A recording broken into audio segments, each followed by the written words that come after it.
Hello. I'd also like to add my thanks to Lars for organising this conference. What I'm going to talk about, and for inviting all of us, what I'm going to talk about is the political left in Britain and in Europe, and to address some questions about why the response of the left to anti-Semitism has been so inadequate. The first thing I want to say is that in the self-conception of the political left in Europe and in the United States, I think, the self-conception of the left is that it's anti-Semitic. They see themselves, we see ourselves, as anti-Semitic, and it does raise a kind of quandary of, given that the left sees itself as anti-Semitic, why it has such difficulty in dealing with anti-Semitism. The first thing that seems to me to be sort of worth raising in this respect is that that anti-Semitism is seen on most sections of the left as a problem of the past. The temptation has been to give the story of European anti-Semitism a happy ending, and to pay tribute to the success, well, this is one of the temptations, and to pay tribute to the success of the new Europe in transcending its so-called longest hatred. Anti-Semitism is tucked away safely in the past, overtaken by the defeat of fascism, the fall of the Soviet Union, and the rise of the European Union. And particularly in the more liberal sections of the left, there's a tendency to associate the rise of political anti-Semitism in the late 19th century and its reappearance as exterminatory, as genocidal anti-Semitism in the 20th century, to associate that with the prevalence of a particular period of European history, namely a period in which nationalism was prevalent, and especially the ethnic nationalism that was said to take hold of Germany and Eastern Europe. So the more liberal wing of the left tends to see the new Europe as marking a new period in European history, one that spells the end of anti-Semitism as we know it. And in this reassuring narrative, the liberal left looks back to an era in which anti-Semites saw themselves as guardians of the ethnically pure nation state, and forward to a post-national Europe in which anti-Semitism is remembered only as a residual trauma or a kind of museum piece. On the radical left, it's generally postulated that European racism is a recurring phenomenon that has deep roots in Europe's colonial experience. However, we're now told that anti-Semitism, we're also told in the radical left, that anti-Semitism was a racism of the past, also connected to the national period of European history. And that it's now given way to new forms of racism, especially Islamophobia. The race question, we are told, is no longer whether Jews can be good Germans or good French men and women, but whether Muslims can be good Europeans. This unreassuring narrative generally takes a skeptical view of the achievements of anti-racist movements in post-war Europe, but nonetheless shares the conviction with the liberal left that anti-Semitism has basically run its course. And what you get from both this sort of more liberal side of the left and the more radical side of the left is the factual claim that anti-Semitism is no longer a problem. And this excludes it, in the eyes of the left, from the list of racisms that Europe now has to confront. Now, in both wings of the left, both liberal and radical, there are chinks in this particular armor, and particularly an awareness of the possibility of a regression in the form of ultra-nationalist and right-wing parties in many European countries. And they qualify, the left tends to qualify the view of anti-Semitism as a kind of past imperfect by expressing a justified alarm over the re-emergence of right-wing anti-Semitic parties. But so when anti-Semitism takes a form that's recognized, takes a form today that's recognizable in terms of the past, there's some recognition. On the whole, though, the anti-Semitism of the left looks to anti-Semitism itself as a problem of the past. I think this is the first point I want to make. But then this raises the question of what happens when people say that anti-Semitism is not a problem of the past, but is a problem of the present. And the corollary, I think, of seeing anti-Semitism as a problem of the past has been, first of all, denial that anti-Semitism, if people raise the question of anti-Semitism today, a denial of its existence in one form or another. There's a lot to be said about denial, which I've written elsewhere. But hostility to those who see anti-Semitism as a problem of the present. So, hostility is directed at contemporary anti-Semites who, and particularly at new anti-Semitism theory as a particular mode, a particular kind of anti-Semitism. And the hostility of the left to new anti-Semitism theory, quote, which is often kind of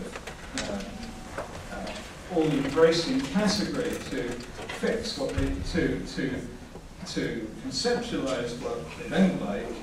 The wrong-headedness of this kind of anti-Semitism, I think, has got three different, from the point of view of the left, has three different dimensions. One is the claim that anti-Semitism is present in Europe in the here and now. The second is that the left itself is not immune to anti-Semitic temptations. And the third, of course, is bringing in the whole Israel question. Anti-Semites within the sort of new anti-Semitism framework, what we've shown is that a discriminatory logic exists in Europe, according to which Israel is depicted as a uniquely illegitimate state, and Zionism as a uniquely noxious ideology, supporters of Israel as a uniquely powerful lobby, and memory of the Holocaust as a uniquely self-serving reference to the past. Now, the fear we express is that behind this so-called critique of Israel, we actually find the re-emergence of old anti-Semitic tropes in a new guise. Blood libel, global conspiracy, secret power, world domination, indifference to the suffering of others, and an exclusive and obsessive concern over the self-interest of, so-called self-interest of Jews. So, why is it then?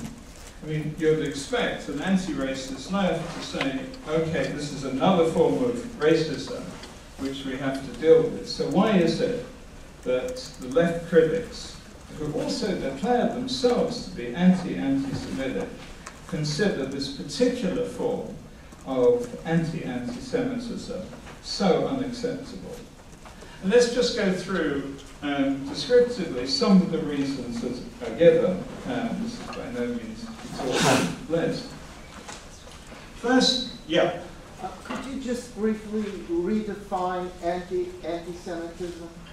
Just a brief definition for those who missed it. Anti-Semitism as a form of critique of anti-Semitism. Is it denying the existence of anti-Semitism today? Anti-Semitism as opposition to anti-Semitism, very simply. Against anti-Semitism. Against anti-Semitism. Thank you. Yeah. Okay, so let me rehearse some of the reasons. They say that contemporary anti-Semites first exaggerate the extent of anti-Semitism in Europe. Secondly, obscure the existence of other and much worse forms of racism in Europe, especially, of course, racism against Muslims. Thirdly, they say that we attack the conceptual framework that allows us to see other forms of racism, such as the language of Islamophobia. And then they say the whole problem of ignoring or wiping out other forms of racism is then accentuated by the propensity of contemporary anti-Semites to stigmatize whole categories of people as anti-Semitic, be they Muslims, Arabs, the left, liberals, even the European Union itself. In the eyes of the left, this kind of othering of anti-Semites manifests its own racism. They maintain that in the spirit of exclusivity, contemporary anti-Semites, it is a sort of odd term, misappropriate the history and memory of the Holocaust to privilege the suffering of Jews over the suffering of other people. And in so doing, we're said to reveal ourselves indifferent to any suffering other than our own. Crucially, perhaps, they say that contemporary anti-Semites mainly invoke the charge of anti-Semitism for essentially dishonest reasons, especially to obstruct and defeat criticism of Israel, and that actually what contemporary anti-Semites do is debase the language of anti-Semitism itself. So that's the sort of critique. Now all this, of course, has a kind of smokescreen quality of not dealing with the problem of anti-Semitism itself.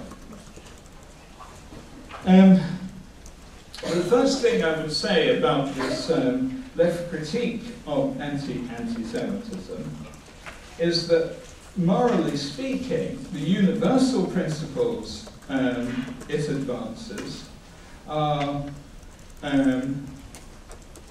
basically, for most of us, non-controversial, almost banal. Of course, we ought not to exaggerate the extent of anti-Semitism in Europe in order to make it appear worse than it actually is.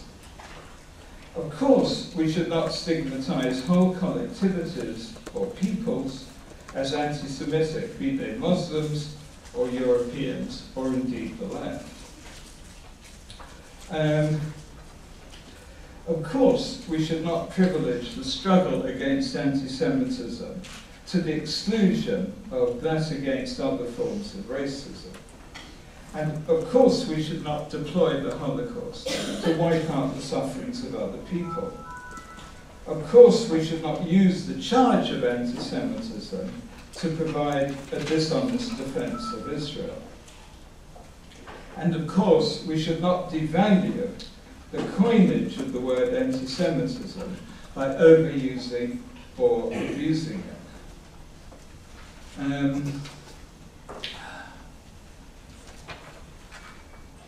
But who then is the target of these criticisms? Who are the they who are said to be sensitive? Sorry, I'm feeling very unwell. I think I'm going to stop for the moment. I'm feeling very faint. I think I'm going to stop. And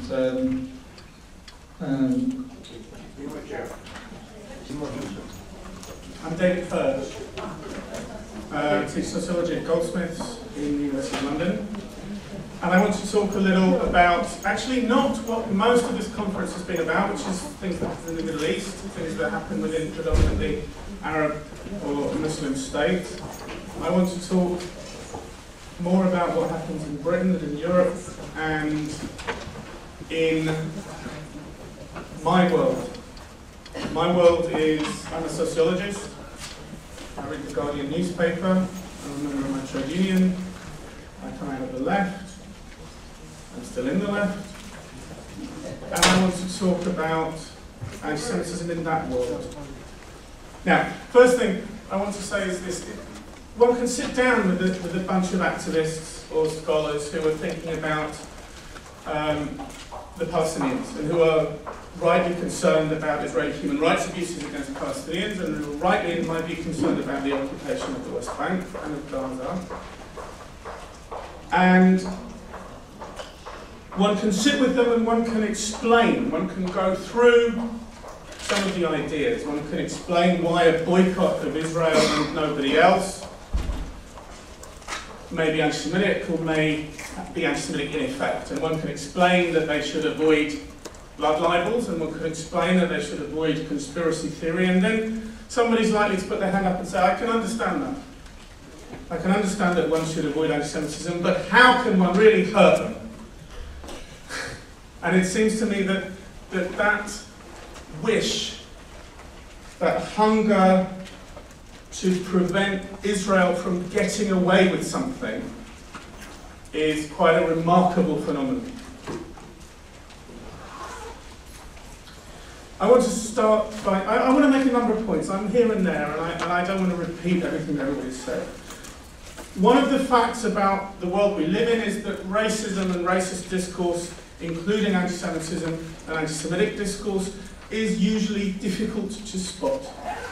Very rarely do we have a racist running around saying, I hate blacks, or we have an anti-Semite running around saying, I hate Jews, or do we have an Islamophobe running around saying, I hate Muslims. It's very rare.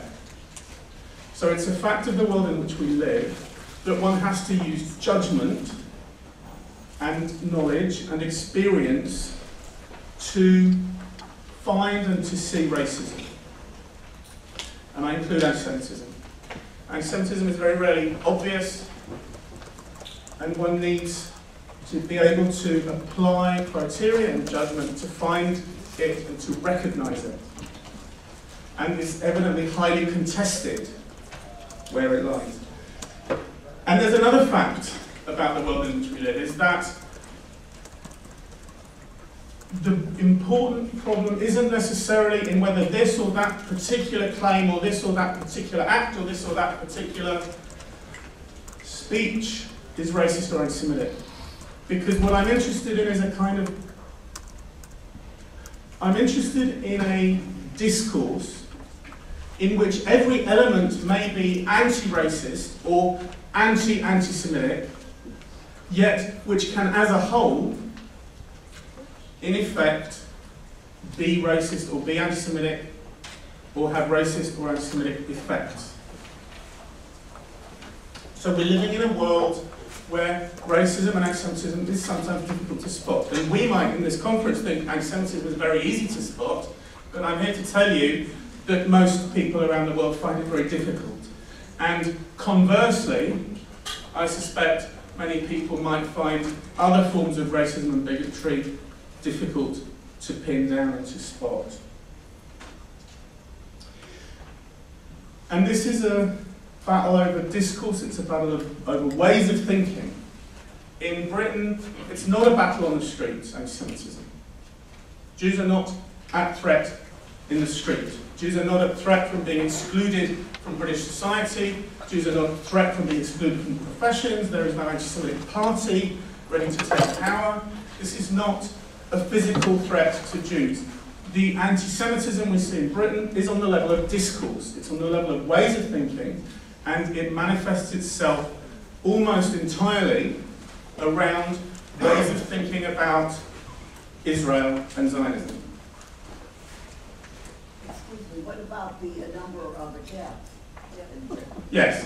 The Discourses, it looks like 430. Yes, I noticed that one of Dina's figures had 181 attacks in Britain and 4 in Spain. Yeah, now, I would put it to you that that tells us more about the CST's excellent work in counting attacks and less about what happens in Spain. Last year there was a very big spike in anti-Semitic incidents in Britain. Part of the reason was because about 30 of those incidents were counted from anti-Semitic emails which were sent to me, right? Now, even if there were 184 anti-Semitic incidents in Britain, I think that's very low. I think there were many, many, many, many more anti-black racist incidents, anti-Muslim incidents. So, in my view, the importance of anti-Semitism at the moment is in the discourses, in the ways of thinking. And moreover, in my view, it's not absolutely mainstream in Britain. Anti-Semitism doesn't manifest itself in the popular press or in popular television. It doesn't manifest itself in the right-wing press particularly. It manifests itself largely in my world, in the one that I described earlier on. So there is a subculture in which anti-Semitic ways of thinking are normalised. That subculture relates to the mainstream in rather alarming ways. And that way of thinking is becoming in some ways normal. For example, David Cameron, our new Prime Minister, who's in some ways the most right-wing Prime Minister we've had for decades. David Cameron the other day was in Turkey toadying to the regime, and he demanded of Israel that there should be free movement of people and goods in and out of Gaza. Astonishing. David Cameron wouldn't dream of allowing free movement of people or goods from Gaza into Britain, or from Afghanistan into Britain, or from Iraq into Britain, or from France into Britain. Wouldn't allow it. So there are all sorts of ways in which mainstream ways of thinking around the Israel-Palestine conflict are manifesting themselves in the mainstream. But they're not a mainstream phenomenon, they're a phenomenon in a kind of subculture. Now there's a zeitgeist, there's a way of thinking. Within that subculture, I think, there's a kind of, as I said, a hunger to prevent the Israelis getting away with it. And you can see that if you go to UCU Congress, actually, the academic trade union. You can feel the excitement, the frisson of excitement when it comes to preventing the Israelis getting away from it. The frisson of excitement about the courage required to stand up and oppose the Zionist lobby, the Israel lobby. You can feel it. And what we're talking about is a rather difficult analysis. It's a discursive analysis. I think it's similar to the work that Stan Cohen did in the 1960s around the moral panic. Stan Cohen is a very well-known sociologist. And what was happening in the early 60s was that modern rockers were going down to Brighton, down the seaside on a bank holiday and fighting each other. And Stan Cohen said, yes, there is a thing here, but what's happened with this thing, this little thing, a few fights on a bank holiday, is it's been blown up into a national moral panic about youth culture, about sexual liberation, about the 60s, about everything. He says that what happens at the seaside on the bank holiday becomes symbolic of everything that everybody's worrying about. And I think within the kind of left and liberal milieus in Britain and in Europe, I think there's a moral panic about Israel. I think Israel and Palestine is a thing. I think it's a real conflict. I think there are real human rights abuses on both sides and real bigotries on both sides. I think it's a real thing. But around that is a moral panic which prevents rational discussion and rational responses. So one of my key ideas is that what we have is a struggle over the boundaries of anti-racist discourse.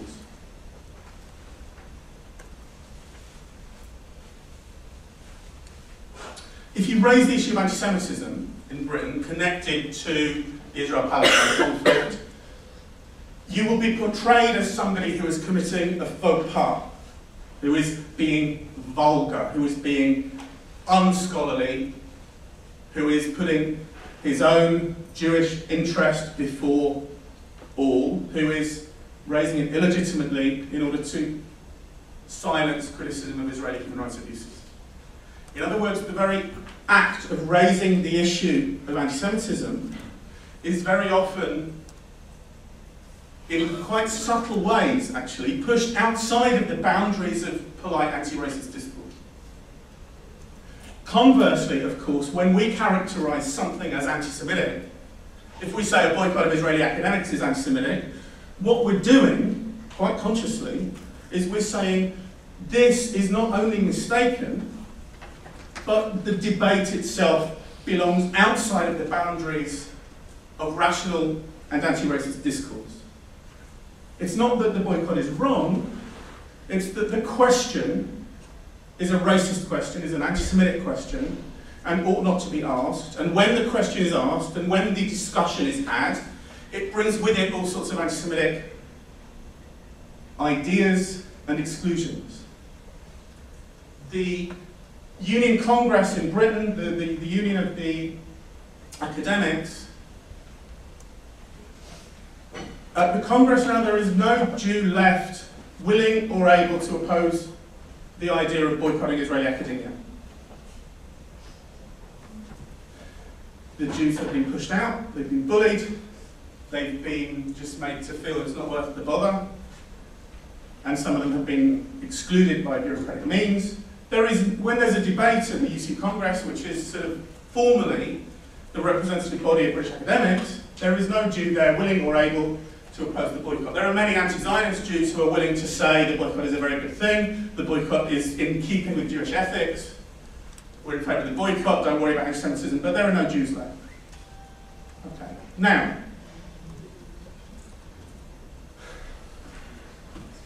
those Jews haven't been killed, they haven't been gassed, they haven't been sacked, they haven't been beaten up, yet they're not there.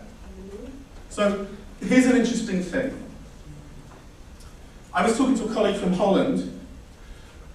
I think most of you will know about the Carol Churchill play, 7 Jewish Children. It was a play about how it is that Jews can remain unconcerned about the killing of Palestinian children in Gaza. And the play was written from the imagination of Carol Churchill. Carol Churchill is not Jewish, she doesn't know what Jewish families are like, she's never done any research into Jewish families, yet she draws a fictional picture of what it's like to be in a Jewish family and how it is that the Holocaust drove us neurotic and therefore impels us to bring up our children in such a way as not to care about the suffering of Palestinian children. That's the play. Now, a colleague of mine was asked to go on a panel in Holland, and I said to her, what was your reading of the play? Did you find it anti-Semitic? And she looked at me and she said, I can't call something anti-Semitic in Holland. It's too big. It's too much because of the Holocaust. I cannot call something like this anti-Semitic. Now here's an interesting thing. That the act of calling something anti-Semitic is like, it's like thought to be so big and so strong, like a nuclear bomb. And the act of calling something anti-Semitic often has the effect of exploding the whole field of discourse. So you can't have a rational discussion about whether Carol Churchill's play uses anti-Semitic motifs or whether it doesn't. Because raising the issue of anti-Semitism is already so big and so huge that it obliterates the whole field of discourse. So we don't have a rational debate, we have a struggle over the boundaries of legitimate discourse. The play is legitimate, and the Jews are trying to push it illegitimately across the boundary. On the one side, the play is anti-Semitic, and Carol Churchill is trying to bring anti-Semitism within the boundaries of legitimate discourse on the other.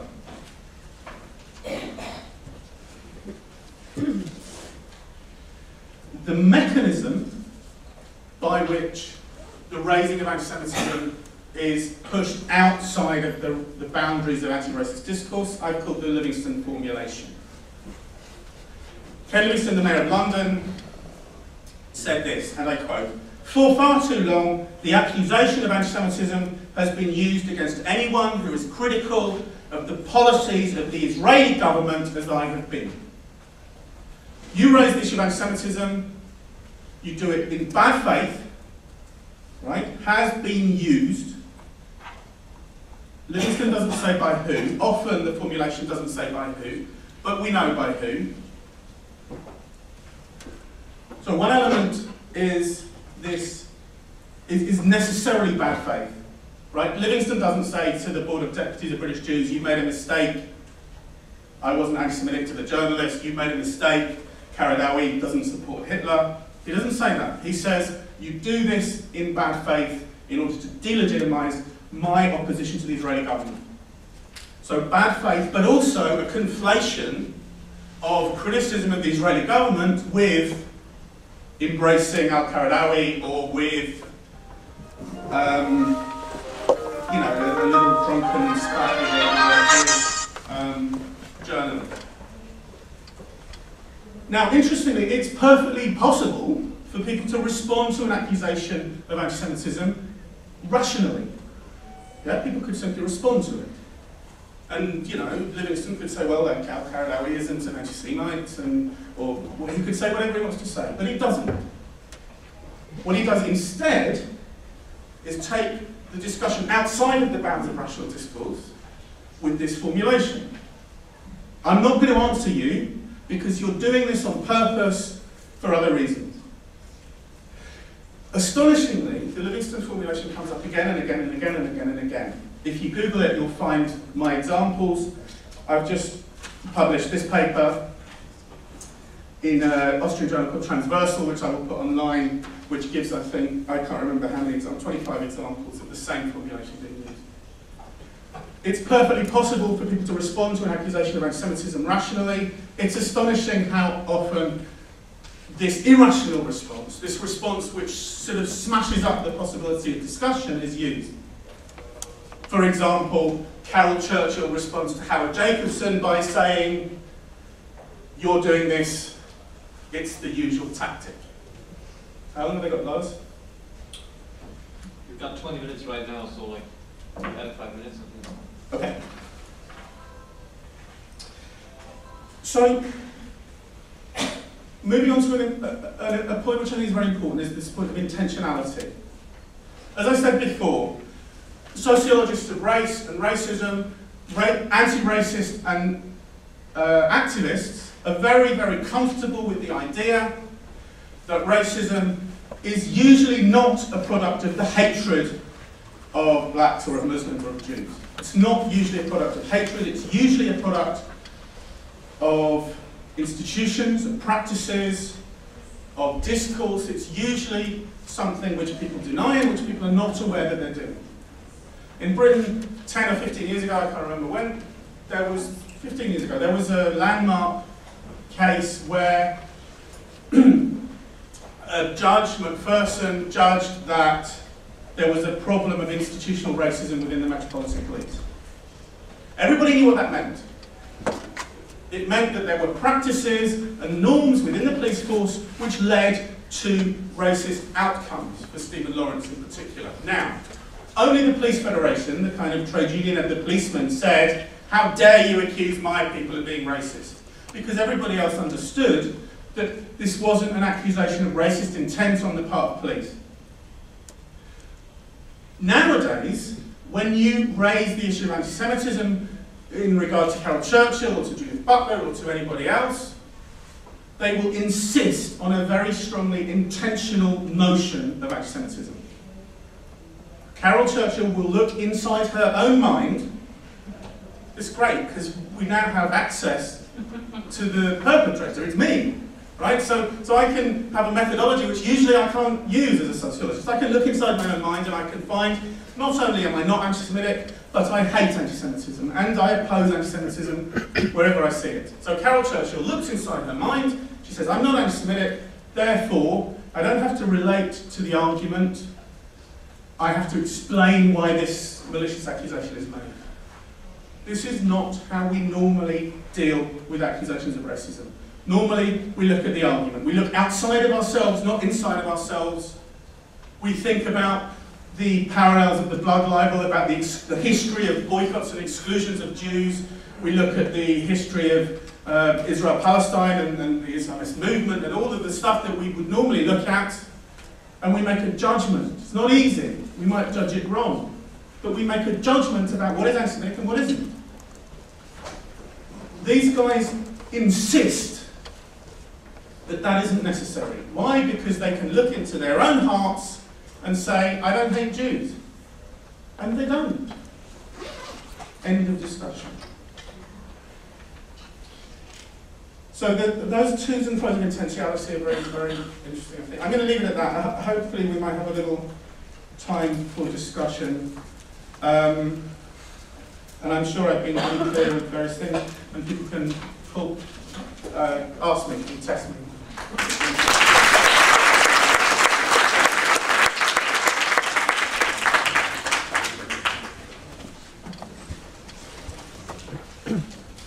Thank you, David. Given the time frame, even I do hope that Robert is getting better. We'll still have some time to discuss it. I'm not going to talk forever, so you have to turn on me and cut me out here.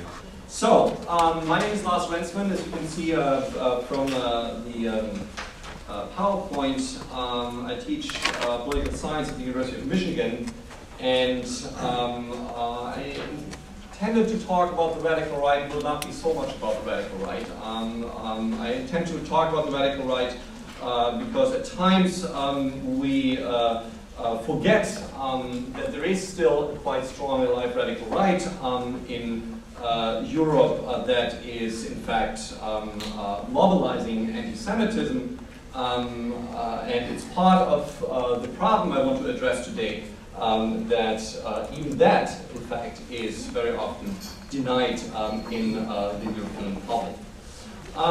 So before I start to talk about that, I want to address a few parameters of what we're dealing with in the European context. Now, it doesn't come to any surprise to you that Europe is part of the problem. Europe takes part in what we witness here as a rise of global anti-Semitism. And there are various indicators for that. One is the aforementioned indicator that we have an enormous rise of anti-Semitic incidents, of violent acts, of hate crimes. Now, no matter what you do with statistics, and we know that particularly police statistics, every country does a different job. I can assure you 4 is not the right number when it comes to Spain. It's a fault of in a country where anti-Semitism is outrageous. And by all data that we have, this anti-Semitism in Spain is unbelievably widespread. And you have to look for the anti-Semites. It will be difficult to spot. I know a couple. But no Spain bashing here. It's a European problem. We have a rise of hate crime, we have a rise of violent acts, and by all means that we have to figure that out, it's the highest that we ever had since 1945, and that is no kind of alarmism or anything. We also have a rise of anti-Semitic and anti-Zionist attitudes, particularly significant over the last 10 years, of course with fluctuations, of course with country-specific differences, and so on, but clearly there's a rise, both anti-Semitism and expressed anti-Semitism in the form of anti-Zionism. We have, just to give you a couple of polls or surveys that we have, more than 50% of Europeans now believe either strongly or somewhat that what the Jews are doing to the Palestinians isn't any better than what the Nazis did to the Jews. Now that classifies, according to all definitions that we have of anti-Semitism itself as anti-Semitism. It is equating Jews and Israelis with Nazis. It is offensive and, as I argued, anti-Semitic. 50% all over Europe? That's the average over Europe. That's the European average. Again, like fluctuations, that's the European average. That's why I have this rough number, but it's that's the overall European average. Then we have, of course, a rise of public events and campaigns. We have things arguably inconceivable just 20 years ago. That we have boycotts not just against Israelis, even boycotts against Jews. The City of Rome union leader has called that we should boycott all Jewish stores and shops. We have boycotts of Jewish athletes, of Jewish Israeli teams competing in international competitions such as the Davis Cup in the city of Malmö. This boycott campaign that was endorsed by the city council, who apparently found the participation of Israelis in an international sports event in the city of Malmö offensive. We have events like the cancellation of the Holocaust Memorial Day in various cities, including the city of Catalonia, the city of Barcelona, and by the regional government of Catalonia in 2009 during the Gaza conflict in early 2009. With the argument that while a Holocaust against the Palestinians is happening in Barcelona, we cannot have any memorial events for the Jews that were murdered during the Holocaust. Now these are just a few. I could spend a long time explaining more about these few of the events and indicators of the rise of anti-Semitism in Europe, which really is the background here for what I'm talking about. Just a few more of those polls and statistics. Look at Spain here. 74% believe that Jews have too much power in international financial markets. Again, you have these country-specific variations, but even this classical form of anti-Semitism is alive and kicking. Now, this is of course debatable how you judge what is classifies as anti-Semitism. It's part of the classification struggle or a classification discourse. Once again, I think Spain is quite at the forefront here, but let's put this aside for now. For mobilizations of political anti-Semitism, I'm really talking about political anti-Semitism, not just what David pointed out, discursive aspects, really political anti-Semitism. Against the background of this rise of anti-Semitism, also of anti-Semitic attitudes, conditions have become more favorable for political mobilizations of anti-Semitism. Again, arguably much more favorable than they had ever been since 1945. To target the collective Jew of Israel in particular, to use Israel and the Middle East, conflicts in the Middle East, as a political topic has become more important. In fact, it has become the wedge issue, with one part of the edge of the wedge getting smaller and smaller. A wedge issue that arises, that instigates this kind of moral panic that David Hirsh was mentioning.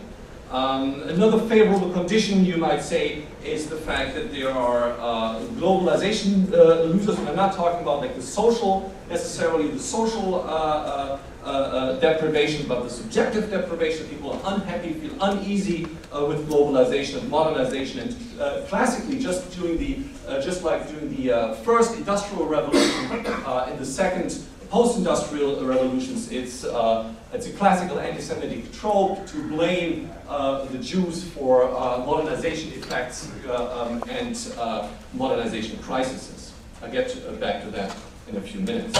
And we also observe an erosion of boundaries of the legitimate discourse about Jews. And again, both aspects here, the overt kind of anti-Semitism in cartoons, even in mainstream media. Just spent a couple of weeks reading some particularly Greek, Italian, and Spanish newspapers, Spain again.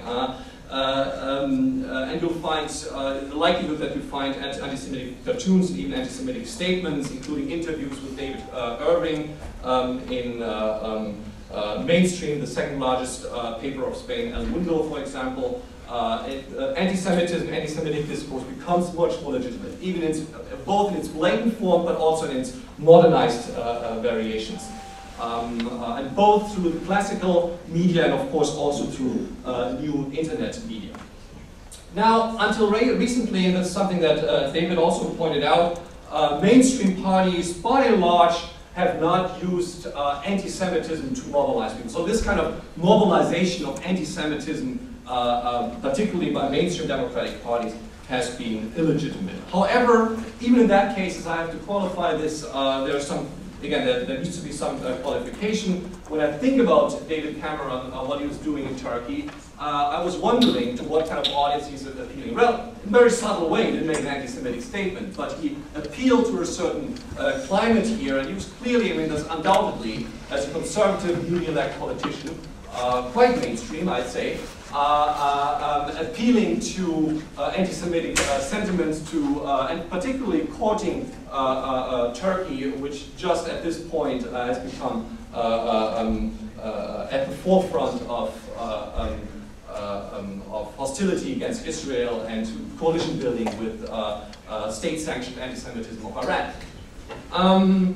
So quite a move there. I also might mention that the German parliament, known for being so pro-Israel, you know, the Germans, we have all learned from the past, everything's great, forward-looking, and we are the good partner of Israel. The German parliament just a couple of months ago took a decision unanimously to blame Israel for overreacting. This is the new phrasing, overreacting to the so-called peace activists of the flotilla.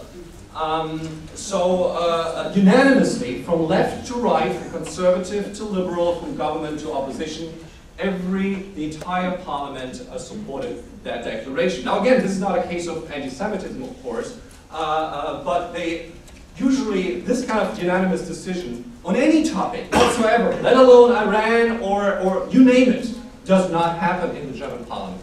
So it's truly exceptional. It's also exceptional in the case of Israel, and it signifies a certain shift in the discursive climate that we operate in here in Europe. Still, to finish my point here, there is space for the left in particular, for the right and the radical right and the radical left, to mobilize anti-Semitism more overtly. That's not what's going to happen in context of the mainstream parties. David Cameron was off to a good start. Let's see where he ends. But the context here is that actually there is space, there's demand for anti-Semitism, and there's space to mobilize anti-Semitism in the public that has become more acceptable, has become more legitimate, and that includes, again, in various cases, mainstream media. Now, before I really turn to the radical right, there's one aspect that really is striking, and some scholars have already mentioned that, in making mobilizations of anti-Semitism, even political mobilizations of anti-Semitism possible again, or who are really, in this political science terms, are providing a favorable condition for the mobilization of anti-Semitism. And then that is its denial. The denial that anti-Semitism even exists, apart from being a charge used by pro-Israel lobbyists, that anti-Semitism is today's problem that we are facing. It starts with denying modernized forms of anti-Semitism, as in radical anti-Zionism. All of those are just seen as only criticism of Israel. Whenever there's a phenomenon of anti-Semitism that uses the Middle East as a medium, it is outright criticism, it's only criticism of Israel, nothing else. It can never be, as soon as I substitute the word Jews by using the word Zionists, it can no longer be anti-Semitic. And then, of course, the lovely trope that we are confronted here with in this context of denial is that it is prohibited, it is banned from the European public to criticize Israel. That is, of course, like when you look at it, and if you just even start to make a media analysis, it's quite ridiculous. Still, this charge is flourishing, it's blooming, you find it everywhere.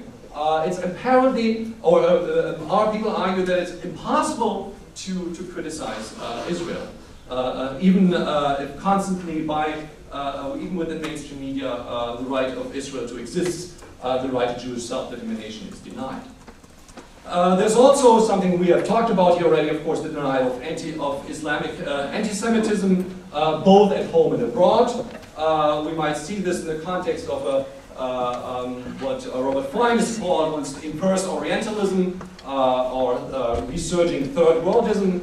That is a kind of glorification of Third World countries, Third World leaders that are portrayed as the truly good forces of humankind collectively, and thus can do no harm and certainly cannot be anti-Semitic.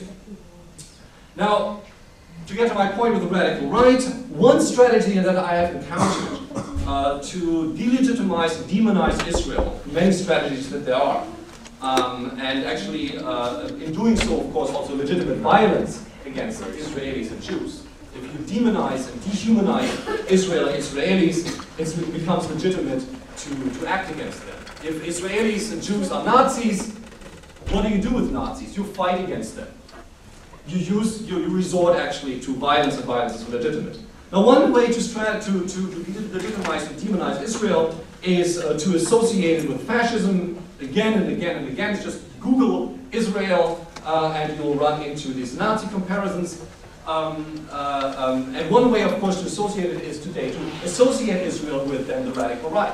Radical right, by and large, it is resurging in Europe, but by and large, by the mainstream public, it is not legitimate. Because of the history, radical right is something you don't want to associate with. Now, we have cases, particularly in Eastern Europe. We even had some cases, and we have today in the Italian government, cases where radical right parties like Lega Nord are part of the government even, as junior partners, but still by and large there's somewhat equivalent sanitaire. Radical right is bad. We had some bad experiences with that in Europe.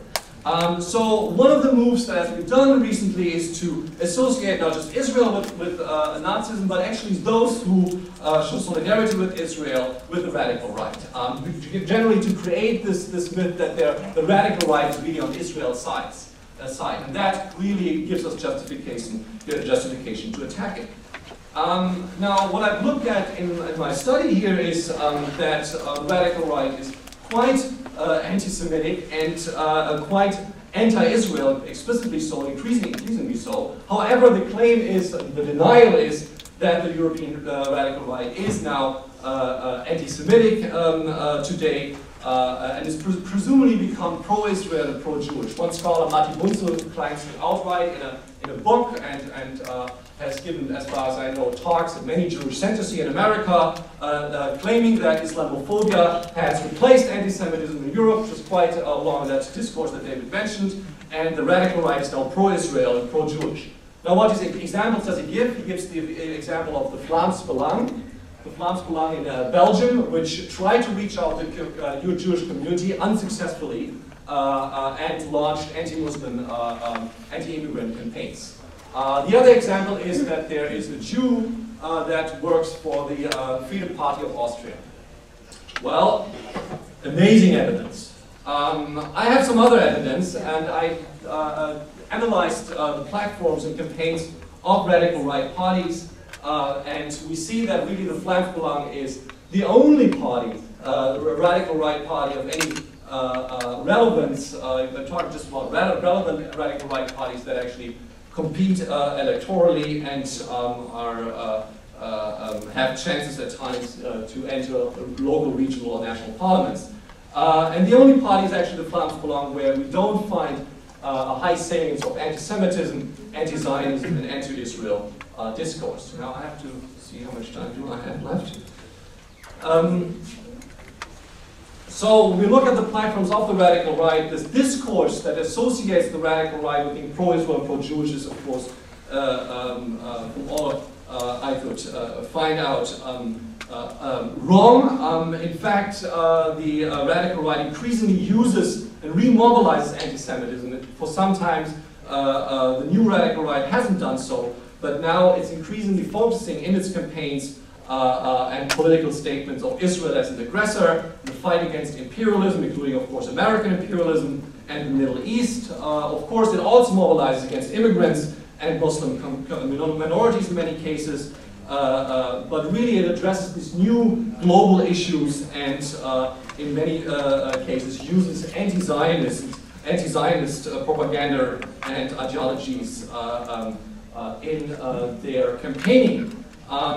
Now in that context, the extreme right specifically attributes to the Jews the power of global international institutions, of multinational banks, of cultural change, cosmopolitan cultural change and global wars. Jews appear as destroying nations, as string pullers behind globalization that have, and of course there's no right to Jewish self-determination and no right of Israel to exist. What we also notice is against this claims of denial that we're facing, not just in the public but also in the scholarly community, is a split in the radical right between domestic and international positions. Domestically, there is very often, in many cases, propaganda or hostility against Muslims, against immigrants, but as soon as it comes to the international level, in most cases, the so-called Islamic struggle against the Jews is classified as heroic and glorified. Now, I want to add a couple of hypotheses on what I see here, not just in the context of the radical right, but in the broader context of denial and favorable conditions for the radical right to mobilize anti-Semitism and actually for other agents in the European public to mobilize anti-Semitism.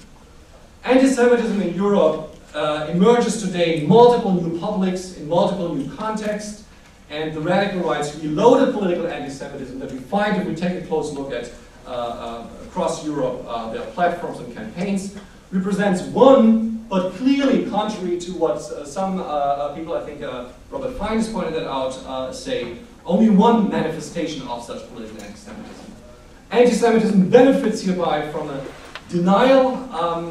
Modernized forms are never recognized, or almost never recognized, and open forms of anti-Semitism and anti-Jewish hostility become more acceptable. And increasingly we see Israel is used as a medium, and so anti-Jewish hostility is not recognized.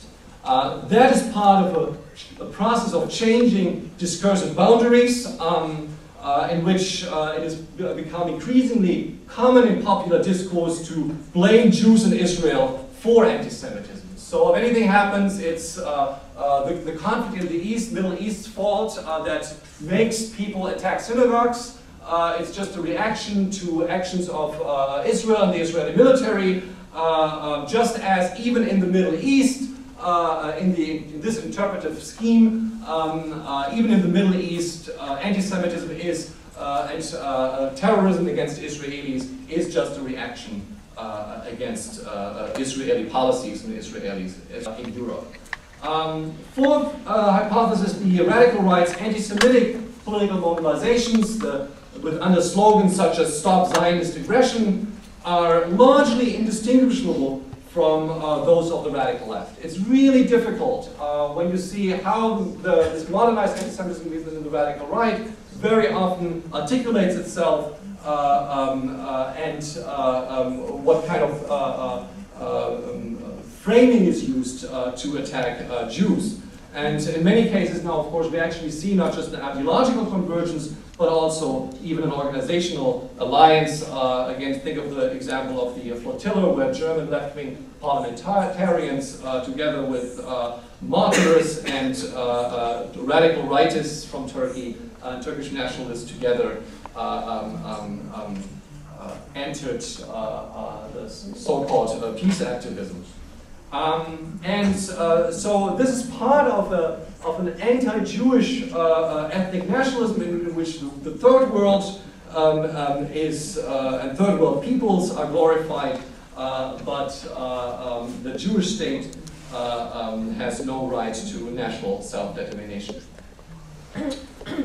So finally, fifth, the anti-Semitism can be, in the theoretical terms, to some extent, anti-Semitism is a lot of things because it's such a flexible form of, and logically contradictory, irrational form of hatred. Anti-Semitism is, among other things, an objectified form of anti-modernity.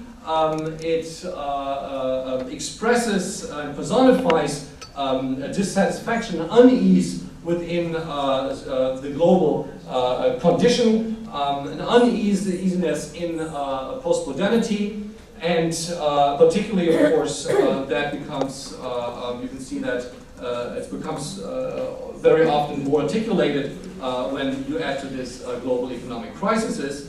However, this uneasiness in the modern world, with its rapid cultural change, is again very often projected to the Jews and then interpreted as a global Jewish conspiracy. And Israel in that context, ironically, is charged of being too particularistic and too nationalistic. At the same time, it is cosmopolitan. It is seen as too cosmopolitan at the forefront of globalization.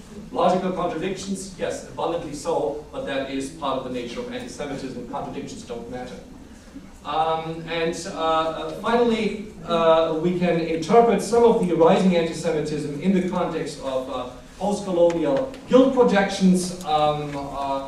Yes, we admit that there have been European crimes. Yes, we admit that the Holocaust happened in Germany, that happened in Europe, but it is much more convenient for those to project the problem of colonization now to Israel as the alleged new colonizer. And let me conclude with one more remark and consideration.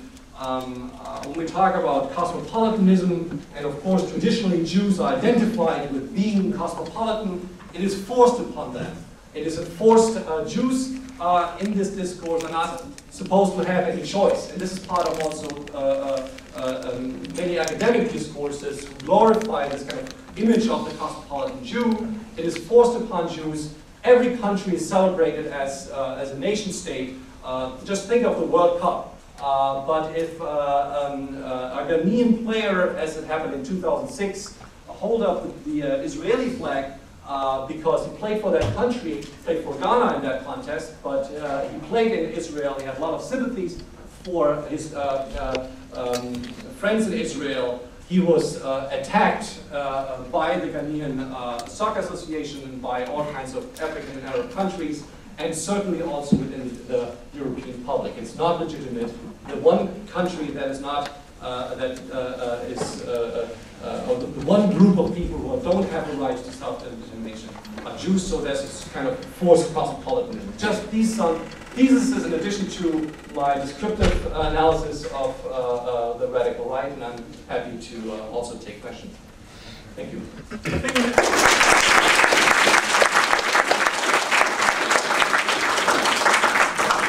I think we have 10 minutes, so if people want to ask really short, sharp questions, we'll try and use them.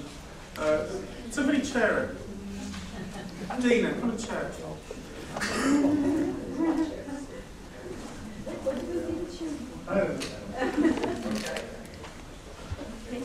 first. Thank you. One question to David, and that was when he said that given their internal looking out at themselves, she was not in fact bigoted against Jews. I would like some expansion of that. Okay. I think it's not, she doesn't. Could you repeat the question? The question is about the idea that people who are carriers of anti-Zionism and its relation to anti-Semitism, those people, it's about their intentionality. And my argument is precisely that they do not believe that they're Jew haters. They're not people who hate Jews. And if one defines anti-Semitism through hatred of Jews, then one misses actually the most important and the most dangerous anti-Semitism, which is people who don't hate Jews, but who nevertheless act and speak in anti-Semitic ways. And if you ask, you make an accusation of anti-Semitism, people tend to look within themselves and find themselves not guilty, rather than looking at what they say and analysing whether or not what they say is problematic. That's my point. I have a question, if I may. In terms of David Cameron's statement in While in Church, who is his audience? Well, David, Feel free to make that statement. Please repeat the question. Yeah. The question is, whose audience? What is the audience David Cameron is speaking to? He makes these kind of comments as he did in Turkey. Well, I'd say, there are two audiences, right? The one audience is the Turkish audience, and the other is the audience at home. And I do think this is included. I hope this was a big mistake, as Paul remarked in the conversation yesterday, that he will recognize. But at this point, I think it's not a good sign. And it is appealing to I'd say, to a domestic audience as well. Cameron's interesting because he's making unprecedented budget. He wants to cut the British budget by 25%. He's making really serious cuts, but he's doing so with a liberal ideological cover. It's new for Britain. It's quite interesting, and a liberal ideological cover sits very nicely with comments about Gaza. Thank you. Please.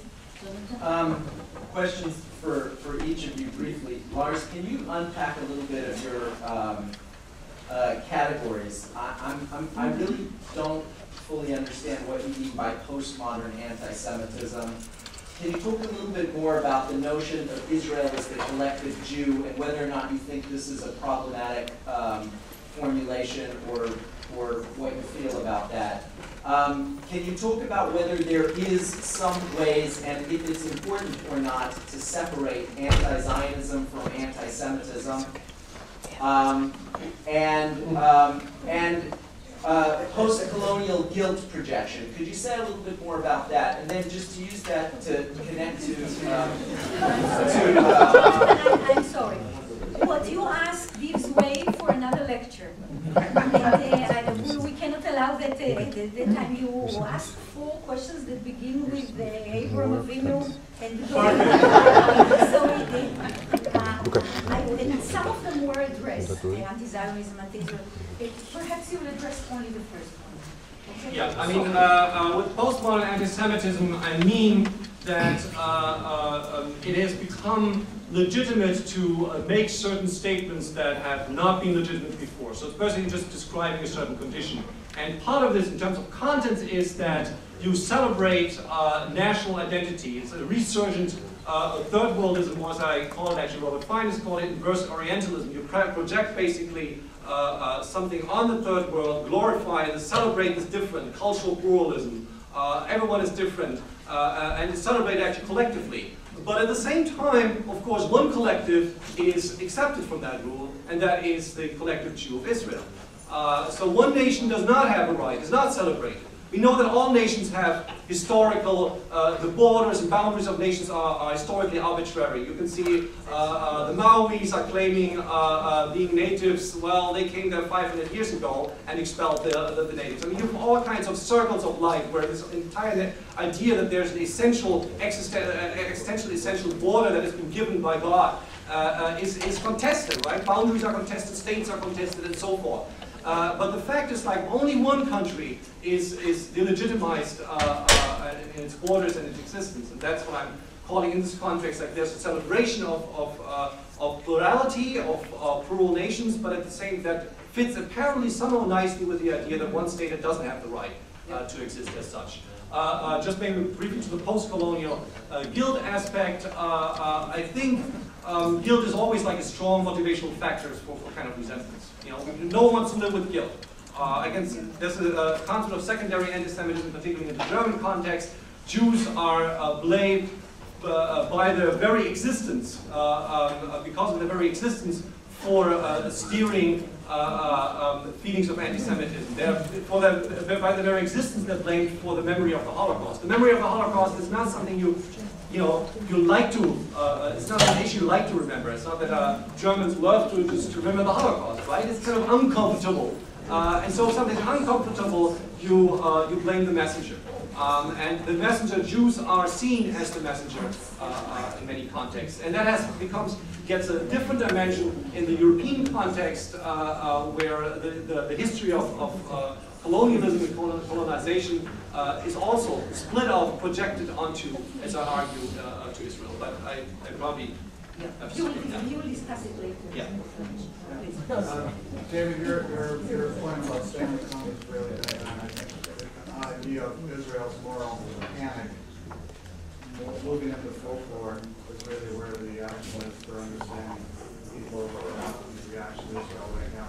But the only thing, and it's a great lecture, the only thing I have difficulty with, I'll defer to Michael Wine on this, you almost minimize the anti-Semitism isn't a problem in so much, not in real life. No? All right. So maybe I mean, it's a huge problem, but it's a problem in terms of discourse, in terms of the ways in which I disagree. Where's Michael Wine on this? Michael, 2008 statistics, number of attacks in England on Jews. Just before my comment, obviously, as it becomes more of a problem in discourse, there's a danger that it becomes more of a problem on the street, and that may certainly be starting, but that's not where we need to really focus our attention at the moment, in my view. Mike? Go ahead. We tend to look in the UK at anti-Semitism in two ways. One is incidents and the other is discourse. For the last few years, in parallel to our incidents report, we've been publishing the discourse report, which, as you can imagine, takes an awful lot of time to write because of the way in which our guy in the office has to work his way through all the different issues, but nevertheless, we feel it's important to try and measure discourse in the same scientific way that we measure incidents. The point about incidents in 2008, 2009, and indeed 2010, because we had the first 6 months figures, is that firstly the incursion in 11 and then Operation Cast Lead led to enormous spikes, particularly Cast Lead.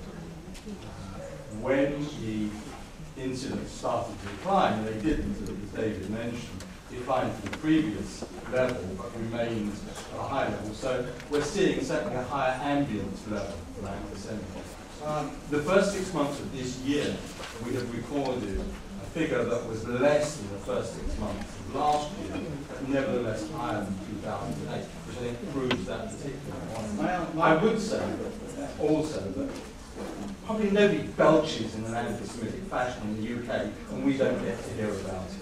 And therefore, our capacity to measure is that much greater than everybody else, and that's why we're now taking the police out to measure racism, because we've got 25 years of experience of doing so in a scientific manner. Right. The only reason I mentioned it is humanrights.org that put out the first list of Muslim attacks in England. In 2008 and 2009, it was approximately 150. I think it's averaging about 600 to 700. I would like to say it's averaging because the figures are like this. Yeah, but I mean, it's also a trend that in Canada there's about approximately 1,200 anti-Semitic attacks last year. No, 50. I talked to you before. No, I will talk to No, you. there were no 1,200 Yeah, I'm not going to argue with you in about Canada. this. I'm not citing your statistics. I'm citing the neighborhood. You can You're check not that. citing my brief. The number is for all incidents, and this is what my point is trying to convey to you, that there is violence, and that there is discourse, and verbal, and visual, and one has an impact on the other. But still, this is countable, and this is less countable, though they together have nourished one another. Yeah, There no, weren't I even think- 1,000 all over the world. I'm just talking about minimizing the number of anti-Semitic attacks in each country, and the actual number of anti-Semitic attacks on Muslims is very, very low in Canada, in England, in the United States. Not so, not so. The police are now trying to. The fact is that until now, anti-Muslim incidents have been measured by Islamist groups, and scientific evaluation was done of them by one of Robert's colleagues at Warwick, and found that there were double and treble counting incidents. The reality, however, is that there are many anti-Muslim incidents, and now the police are trying to put in place a much better system of measuring anti-Muslim incidents, in part because they are now committed, as a result of the government instruction, to publish on an annual basis racist incidents which can be disaggregated in terms of both victim group and offenders, and therefore they have to group now. They now have to provide accurate figures. Counting notwithstanding. Come on, let's talk about the panel. David, May I make a short comment? David, David, I think that, I mean, I'd just like to underline a point which has just been made, and to make a second point. The point which David made and the point which Mike White made is that all these statistics need to be read in terms of the reporting mechanisms in each context. And this is the ABC of social science. And I find it depressing that people that are able to speak at a conference like this who don't understand the ABC of social science. The second point is a political point, which is to say that to frame the issue in terms of a competition, are there more anti-Jewish incidents than anti-Muslim incidents, is extremely unhelpful, which is not to say we are all unproblematically brothers and sisters and walk together shoulder to shoulder and there's a rainbow coalition. But the problems of societies in Europe that we face now are how these societies deal with difference. It's not that all differences are the same, but there is an overarching problematic that that reaches both anti-Muslim and anti-Jewish incidents, and to frame that in terms of a competition will not help us to understand what is going on in Britain and Europe. I just wanted to add that we do monitoring, you do in other countries, but we know the shortcomings of monitoring. If no one can belch in England, but many people can belch in Afghanistan. English and people wherever, don't belch anyway, and you know. no. Yes, I would like to make a short comment. A day and a half into this conference, I am stunned, I am flabbergasted at the lack of imagination and the utter stupidity of anti-Semites. I mean, they're repeating the same things over and over and over and over for 1,000 years.